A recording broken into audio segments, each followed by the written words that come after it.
Para hablar de este tema, saludo esta noche a Robert Valencia. Él es analista político y periodista de la red Conectas.org. Buenas noches, Robert. ¿Cómo estás?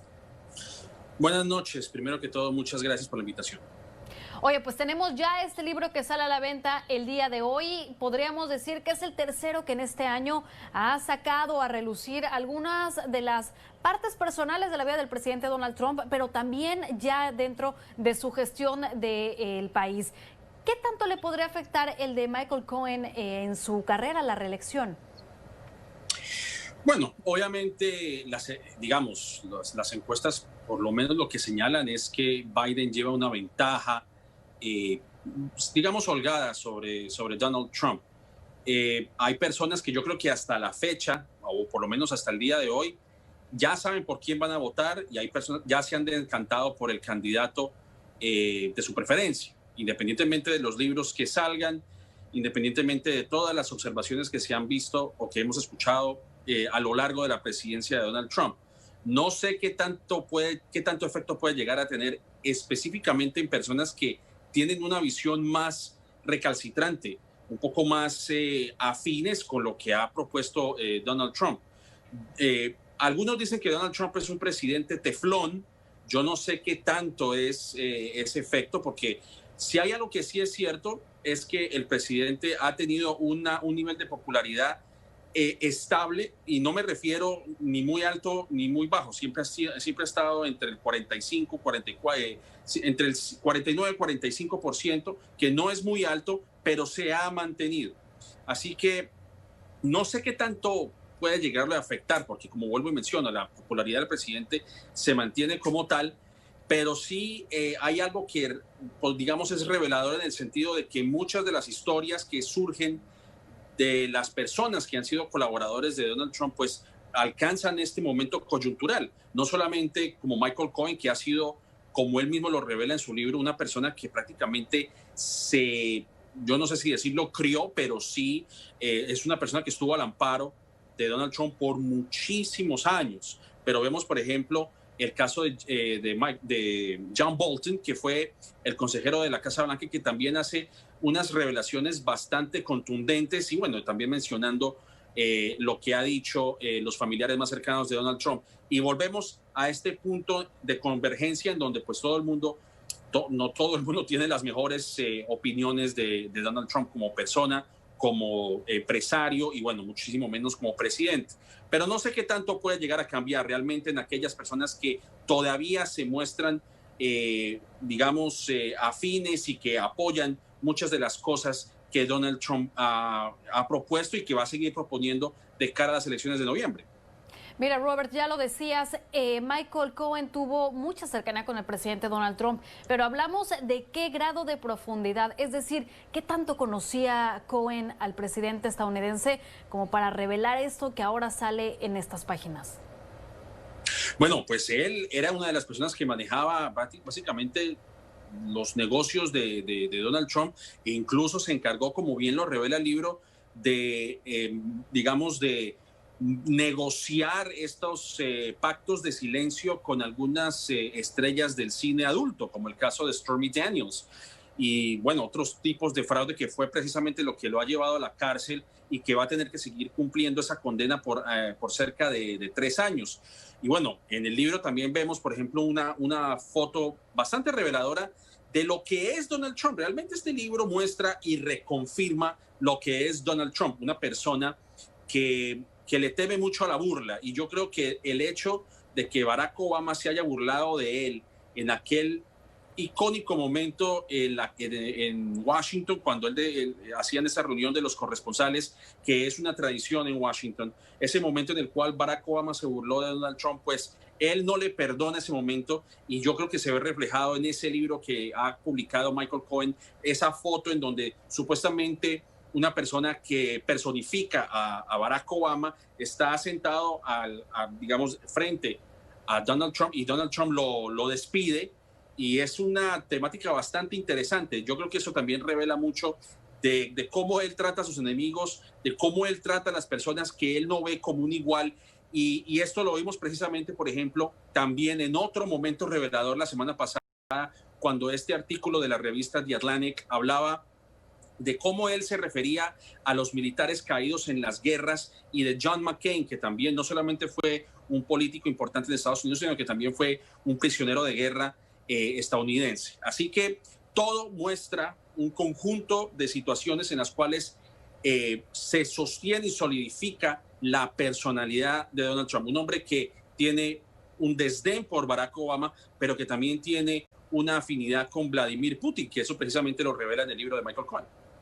Entre otras cosas, Cohen aceptó haberle dado dinero a una mujer para no decir cómo fueron los encuentros íntimos entre ella y el presidente Donald Trump. Alguien que se dispuso en cierto momento a colaborar en este tipo de faltas, ¿qué tan creíble podría ser en este libro? Es decir, si sabemos que miente y así lo ha aceptado, ¿cómo creer en lo que está ahí?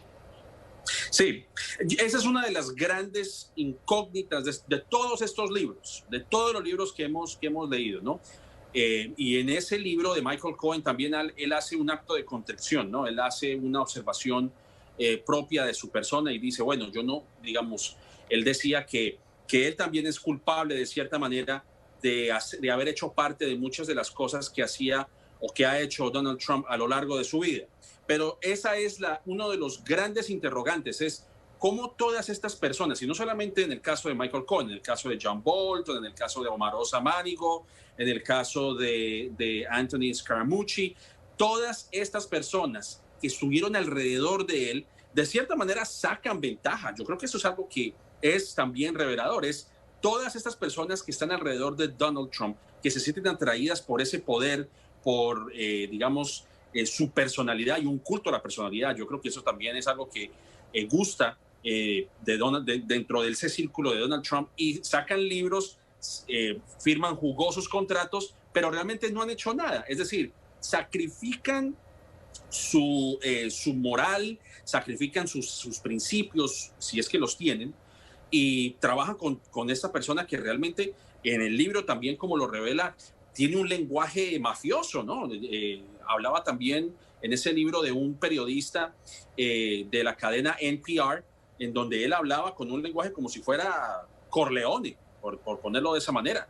Y aún así, ese comportamiento procaz, ese comportamiento en el cual también llevó a que muchas familias, muchos negocios pequeños aquí en la ciudad de Nueva York se vieran afectados por los negocios timadores de Donald Trump, etcétera, etcétera, etcétera. Pero ¿por qué no se hizo algo en el momento?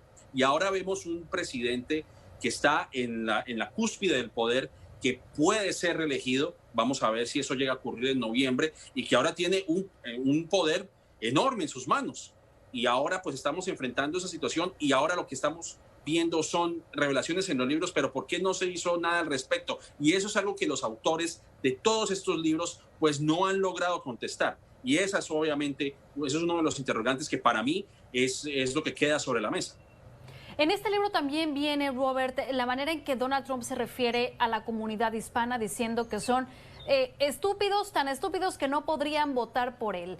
Y de esta misma manera, con estos insultos, se ha referido de manera específica a los mexicanos sin documentos en la nación como violadores y asesinos. Y eso no falta comprobarlo, porque él mismo lo ha dicho de manera pública. Esto podría costarle los votos de los 32 millones de hispanos que podrán votar el próximo 3 de noviembre. Si bien no podría cambiar la opinión de todos los votantes, quizá al menos para los hispanos podría significar algo. Bueno, esa es una pregunta muy interesante, porque dentro de los hispanos y los afroamericanos se ha mantenido digamos, una tendencia en el sentido de que 60% de los votantes hispanos apoyan a Joe Biden, mientras que un 30% apoya a Donald Trump. Y hay unos números similares dentro de la comunidad afroamericana. Yo creo que la popularidad de Donald Trump pues está muchísimo más baja dentro de la comunidad afroamericana. Ahora, después de la convención republicana de hace algunas semanas, subió un poco la popularidad dentro de esos grupos hacia Donald Trump. Yo creo que dentro de la comunidad hispana un 3% en el alza, es decir, o sea, ya no serían un 30%, sino un 33% apoya a Donald Trump dentro de la comunidad hispana, me refiero en específico, y yo creo que dentro de la comunidad afroamericana hubo un ascenso de un 9%. dentro de las personas que lo apoyan y ha aumentado un poquito su respaldo.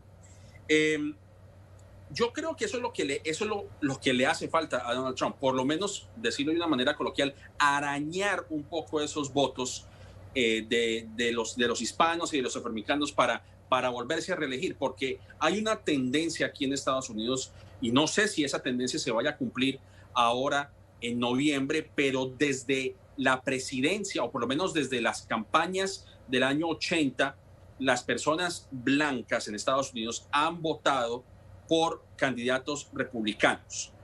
Lo más cercano ha sido, por ejemplo, cuando Bill Clinton se lanzó a la presidencia y se cerró un poco la brecha, pero aún así todavía un porcentaje ligeramente alto de las personas blancas en Estados Unidos votan republicano, independientemente de quién sea el candidato. No, vuelvo y me menciono, no sé si esa tendencia se vaya a repetir ahora en noviembre. Así que eso es lo único que le hace falta a Donald Trump, por lo menos atrapar un porcentaje de esos grupos para volverse a reelegir. Vamos a ver si eso llega a ocurrir en noviembre, porque hay una cosa que también vale la pena mencionar, y es que en la convención republicana del mes pasado, realmente el presidente y los republicanos no tuvieron un interés como tal en apelar al llamado de la unidad y de la cofradía, de la misma manera que lo hubieran hecho los demócratas. Todo lo contrario, lo que vimos en esa semana fue básicamente una reconfirmación de que hay una guerra cultural, de que hay un grupo de villanos y héroes, de que las personas blancas que viven en los suburbios en Estados Unidos se van a ver amenazados porque con los demócratas va a haber una anarquía. Obviamente es una postura, en mi opinión, bastante exagerada. Así que yo no creo que haya una intención como tal de apelar a los hispanos y a los afroamericanos, pero simplemente lo que quieren hacer los republicanos, obviamente en cabeza de Donald Trump, es de atrapar, así sea un porcentaje pequeño, para poder mantener sus chances de ser reelegido ahora en noviembre. Robert, y otro punto, según Cohen, en 2016 no hubo colusión con el gobierno ruso para que Trump ganara las elecciones, sino una confluencia de intereses compartidos. ¿A qué se refiere cuando habla de esta confluencia? Bueno, en el mismo libro hace una revelación de que Donald Trump quería obtener una torre en Moscú, por ejemplo, y de ahí parte también esa admiración que tiene por Vladimir Putin. Donde él mencionaba que, bueno, el presidente ruso es una persona que tiene un control digamos, del país, básicamente, y eso lo hemos visto, y bueno, obviamente no me voy a meter en un tema bastante profundo con todo lo que ha ocurrido en Rusia recientemente con un disidente ruso que fue envenenado, pero ese es el tipo digamos, de posturas que él acepta. Bueno, obviamente el hecho de que hubo colusión o no hubo colusión, bueno, obviamente, pues yo creo que el hecho de que el mismo Cohen esté encarcelado y que otros asociados de Donald Trump también estén pagando condena, pues yo creo que es revelación de que definitivamente hubo una interferencia, una injerencia rusa en las elecciones. Y yo creo que de las afinidades de las cuales él hace referencia es precisamente eso, es la postura de Vladimir Putin que Donald Trump aprecia y admira, un hombre autoritario. Y eso se ve reflejado también, y no creo que hace falta basarnos en el libro para comprobarlo, porque lo que ha hecho Donald Trump a lo largo de estos 3 años y medio es precisamente probar los alcances de su poder, obviamente limitados por la parte legislativa y por la parte judicial, porque aquí, por lo menos en Estados Unidos, todavía existe lo que se conoce como el balance de poder, o en inglés como los checks and balances, que es donde hay una limitación del poder hasta cierto grado.